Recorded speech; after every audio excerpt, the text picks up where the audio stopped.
దేవునికి మహిమ కలిగాక. అందరూ బాగున్నారండి. ఈ యొక్క దినమందు మరి ఈ యొక్క కేసుబిల్లి ప్రాంతంలో ఉన్న ఈ యొక్క సముద్ర తీర ప్రాంతానికి వచ్చి ఉన్నాము. మరి ఈ యొక్క ఆకాశంను, భూమిని, అలాగనే ఈ యొక్క సముద్రముని చూస్తున్నప్పుడు దేవుడు సృష్టించిన వాటిలో మరి ప్రాముఖ్యంగా సముద్రం ఒకటి మనకి కనబడుచు ఉన్నది. మరి ఈ యొక్క లోకానికి అనక ఈ యొక్క భూమి మీదకి దేవుడు వచ్చినప్పుడు మరి మొదటి వచనంలో మనం చూసినట్లయితే ఆది కాండంలో మొదటి వచనము మరి పాశ్రం గారు చదువుతారు. ఈ యొక్క స్థాయి మందు మొదటి వచనము, ఆది యందు దేవుడు భూమి ఆకాశములను సృజించెను. ఆది యందు దేవుడు భూమి ఆకాశములను సృజించెను. భూమి నిరాకారముగాను శూన్యముగాను ఉండెను. చీకటి అగాధ జలము పైన కమ్మి ఉండెను. దేవునికి మహిమ కలుగుగాక. మరి ఈ యొక్క సృష్టిలోనికి దేవుడు వచ్చినప్పుడు, అనగా ఈ యొక్క భూమి మీదకి దేవుడు వచ్చినప్పుడు ఈ యొక్క ప్రాంతం అంతా ఎలా ఉన్నదంట? మరి నిరాకారముగా ఉన్నది, జలములతోటి నింపబడి ఉన్నది.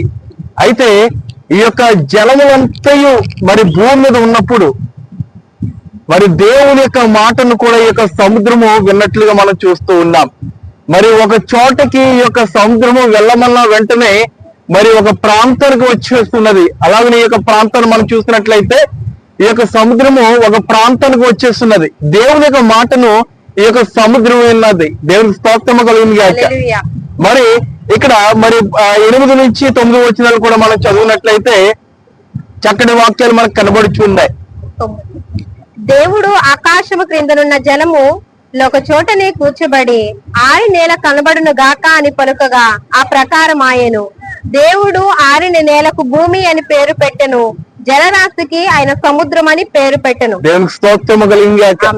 మరి ఆరిన నేలగా భూమిని చేస్తున్నాడు. అలాగనే జలములకు సముద్రం అని ఆయన పేరు పెట్టి ఉన్నాడు. మరి ఎంతటి గొప్ప సృష్టిని దేవుడు చేస్తున్నాడు. మనం కళ్ళారా మనం చూడొచ్చు. ఈ యొక్క సముద్రాన్ని చూస్తున్నట్లయితే జలములుగా దేవుడు ఏర్పాటు చేస్తున్నాడు. అలాగనే ఈ యొక్క భూమిని మనం చూస్తున్నట్లయితే ఆరిన నేలగా దేవుడు చేస్తున్నాడు. మరి యొక్క సృష్టిలో ఒక సాక్షిగా దేవుడు మనకి కనబడుచు ఉన్నాడు. దీనిని బట్టి మనము దేవుడు ఉన్నాడని, దేవుని యొక్క అద్భుత కార్యములు మనకు కనబడుచు ఉన్నాయని మనము గుర్తెరిగి ఈ యొక్క నిదర్శనం బట్టి, అనగా ఈ యొక్క సముద్రాన్ని బట్టి, ఈ నేలను బట్టి దేవుని యొక్క సృష్టిని మనము గైకొనవలసినదిగా ఎంతైనా ఉన్నది. దేవునికి మహిమ కలుగుగాక. దేవునికి స్తోత్రము కలుగుగాక. ఆమేన్.